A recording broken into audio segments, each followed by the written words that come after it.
हारून को अंदाजा हो गया था कि बहलोल एक बेज़र और मुफीद इंसान है। वो बगदाद शहर का एक पसंदीदा और हर एक के दिल में हुकूमत करता है। जब भी हारून रशीद उसके साथ सख्ती करना चाहता, उसकी शोखी में छुपी हुई दानिशमंदी उसे साफ बचा कर ले जाती। हारून हर दम कोशिश करता रहता कि हजरत बहलोल दाना को किसी तरह जाल में फंसा ले, मगर जिसे अल्लाह रखे उसे कौन चखे। एक दफा का जिक्र है कि खरासान का एक मशहूर फकीह बगदाद शरीफ आया तो खलीफा हारून रशीद को भी उससे मुलाकात का शौक पैदा हो गया। फकीह को अपने दरबार में बुलाया और गर्मजोशी से उसका खैर मुकदम किया और बड़ी कदरो मंजिलत के साथ उसे अपने पास बिठाया। फकीह इस इज्जत अफसाई पर फूले ना समाया कि एक बादशाह उसे इतनी इज्जत दे रहा है और खलीफा पर अपने इल्म का रौब जा रहा था। खलीफा भी उसके इल्म पर फरेफ्ता होता जा रहा था कि अचानक बहलोल भी कहीं से फिरते फराते दरबार में आ निकले, खलीफा को सलाम किया और बैठ गए। फकीह ने बहलोल के बुसीदा कपड़े देखे तो बड़ी हैरत से हारून रशीद से कहने लगा कि आप बहुत मेहरबान और बहलोल रहमदिल हैं कि मामूली लोगों को भी अपने दरबार में जगह दे देते हैं। बहलोल ने जब ये अल्फाज सुने तो अपनी जगह से उठ खड़े हुए और अपना सा जमीन पर मारते हुए कहने लगे, आप अपने इल्म पर क्यों इतने मगरूर हैं? अगर आपको अपने इल्म पर इतना ही नाज है तो मेरे साथ इल्मी बहस कर लें। फकीह ने गुस्से में बड़ी नजरों से बहलोल को देखा और कहने लगा, मैंने तो सुना है कि तुम पागल हो और मैं पागलों के साथ इल्मी मुबासा करके अपना कीमती वक्त जाया नहीं करना चाहता। तो बहलोल दाना ने कहा कि मैं कब कहता हूं कि मैं पागल नहीं हूं, मैं तो खुद ही इस बात का करार करता हूं, मगर आप हैं कि आपको अपने इल्म पर बड़ा नाज है, तो आइए मेरे साथ मुबासा करें।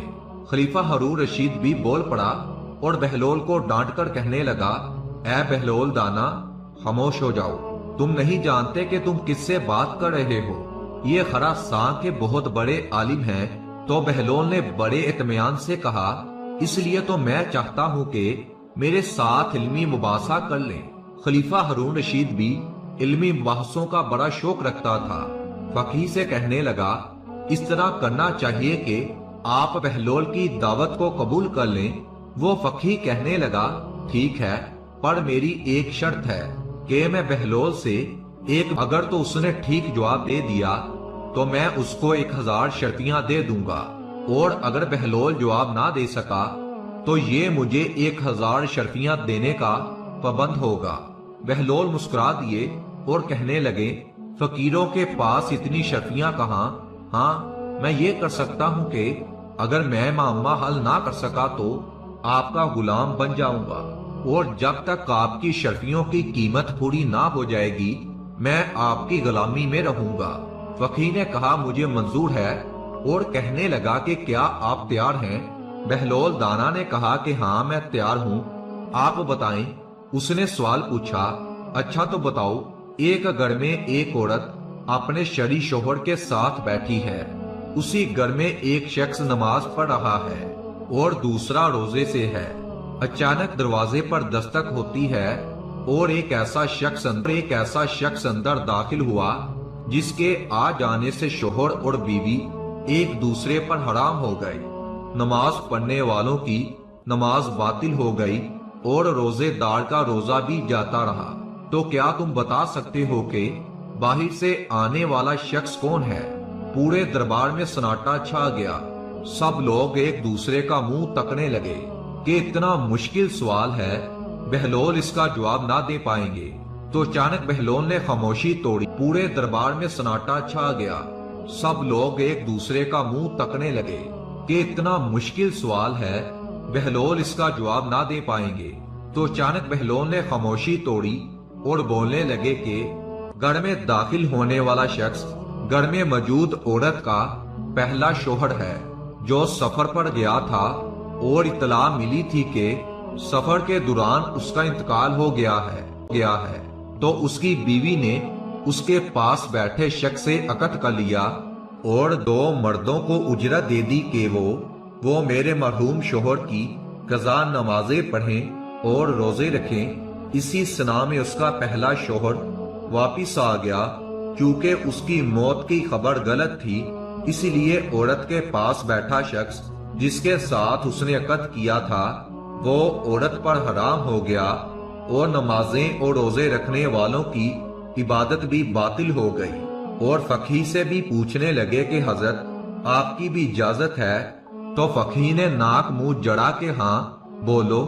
بہلول کہنے لگے کہ فرض کریں ہمارے پاس ایک مٹکا شیرہ اور ایک مٹکا سرکہ موجود ہے، ہم سکنج بین بنانے کے لیے دونوں میں سے ایک ایک پیالہ نکال لیتے ہیں اور الگ برتن میں ڈالتے تو کیا دیکھتے ہیں چوہا نکلا ہے۔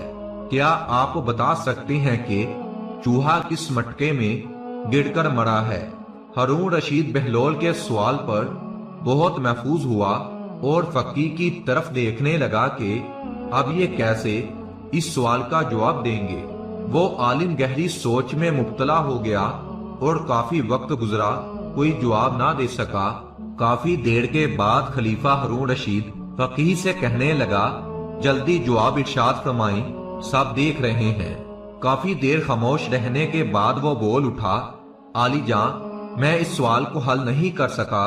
تو ہارون نے بہلول کو اشارہ کیا کہ آپ خود ہی اس کا جواب دے دیں۔ بہلول مسکرائے اور بولے کہ کیا حضرت فقیہ اب بھی اپنی نا سمجھی کے قائل ہوئے ہیں یا نہیں؟ تو فقیہ بولے بہلول تم نے مجھے احساس دلا دیا ہے کہ علم کی کوئی حد نہیں ہوتی۔ کسی کی ظاہری حالت کو دیکھ کر اسے کمتر خیال نہیں کرنا چاہیے۔ بہلول بولے کہ اس چوہے کو پکڑ کر دولیں اور خشک ہونے کے لیے دھوپ میں رکھیں، پھر اس کا پیٹ چاک کریں۔ اگر اس کے پیٹ سے سرکہ نکلا تو مطلب ہوگا کہ یہ سرکے کے مٹکے میں ڈوب کر مرا ہے، اگر شیرہ نکلا تو شیرے کے مٹکے میں ڈوب کر مرا ہے، اور جو کچھ بھی اس کے پیٹ سے نکلے شیرہ یا سرکہ تو اس کے مٹکے کو ضائع کر دینا چاہیے۔ سارے دربار سوال کا جواب سن کر اش اش کر اٹھے اور ہارون رشید بھی بہت محفوظ ہوا کہ اس کے دور میں اتنا بڑا ولی، ذہین اور دانشمند آدمی پیدا ہوا۔